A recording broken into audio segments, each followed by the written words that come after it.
आपल्याला आवाज येतोय? मी प्रश्न पुन्हा एकदा विचारीन. हा बरं, देशातली आरक्षण व्यवस्था जी आहे त्यात विविधता पाहायला मिळते. आरक्षण व्यवस्थेतच एकंदरीत समाजातील विविध प्रवर्गांना या आरक्षणाचा लाभ पूर्वापार मिळत आलेला आहे आणि तो पुढेही मिळवता यावा यासाठी काय करावं लागणार आहे? खरोखर आरक्षण हा विकासाच्या माध्यमातला तोडगा आहे असं आपल्याला वाटतं का? बिलकुल नाही. हं, एक लक्षात घ्या की इथे असणारा, ज्याला बाबासाहेब म्हणाले होते की इंटेलेक्च्युअल ऑनेस्टी इथली मिसिंग आहे हं, हं, आणि ती ती वारंवार असताना आपल्याला या ठिकाणी दिसते. हं.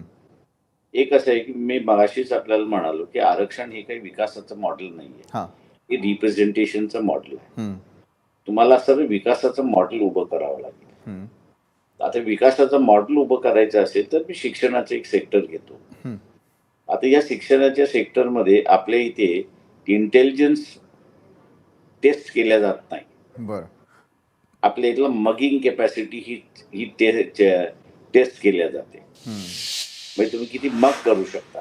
हं, पुस्तकातलं जे आहे ते किती तुम्ही तिथे उतरवू शकता पेपरवरती हं. आणि त्याच्यावरती बसून तुम्हाला मास्टर मार्क देतो. आता समजा ही सुद्धा सिस्टम आपण धरून चालू. हं. पण याच्यामधला तुम्हाला असणारा एक वर्ग असा ठरवावा लागतो की जो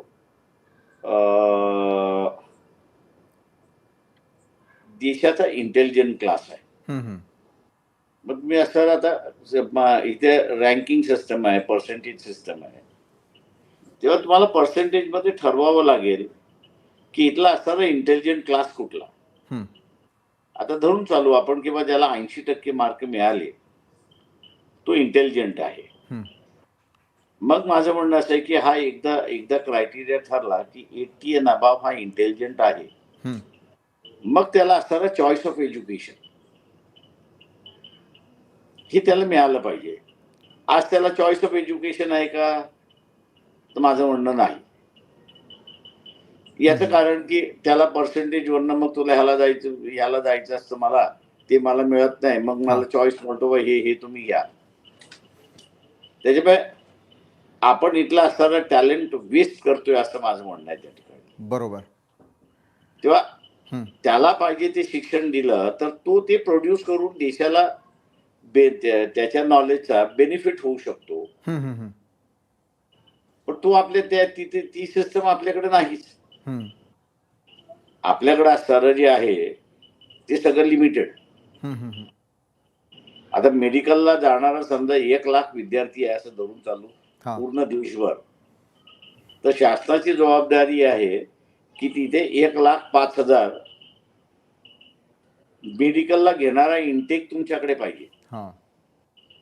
आता तुमच्याकडे इंटेक जर 50,000च असेल तर बिटर कॉम्पिटिशन बिटवीन 1,00,000 साठी ना.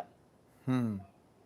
आणि त्या बिटर कॉम्पिटिशन मधनं ज्याला मिळालं तो आनंदित असतो, ज्याला मिळालं नाही तो काय म्हणतो, जातीने मला मिळालं नाही. साहजिक आहे. तो ब्लेम शास्त्राला करत नाही, हं. तो ब्लेम जातीला करतो. जातीला करतो. मी अमुक जातीचा आहे म्हणून मला मिळालं नाही, किंवा हा अमुक जातीचा आहे म्हणून त्याला बेनिफिट सरकारने दिलं, अशा रीतीचं आहे. पण तो कधीच हा विचार करत नाही की दर वर्षाला एक जनरेशन येणार हं. आणि ते जनरेशन मेडिकलला जाणार, इंजिनिअरिंगला जाणार, आर्किटेक्टला जाणार, बरोबर आहे. त्याच्यानंतर ते ब्रांचेस आउट होणार. हं. तेव्हा तेव्हा ऍडमिनिस्ट्रेशनची जबाबदारी काय आहे? वेलफेअर कन्सेप्ट काय आहे? साहजिक आहे. वेलफेअर कन्सेप्ट हाच आहे की तुम्हाला अँटिसिपेट करून हं, हं, हं. अँटिसिपेट करून तुम्हाला ते प्लॅनिंग करावं लागतं. बरोबर आहे. आता तुम्ही ते प्लॅनिंग करणार नसाल आणि नुसतं जातीच्या नावाने बोंबलत बसणार असाल हं. तर यंगर जनरेशनच्या डोक्यामध्ये जात बसते, त्याचा विकास बसतच नाही. बरोबर आहे. त्याच्यामुळे आज आपण असं बघतोय की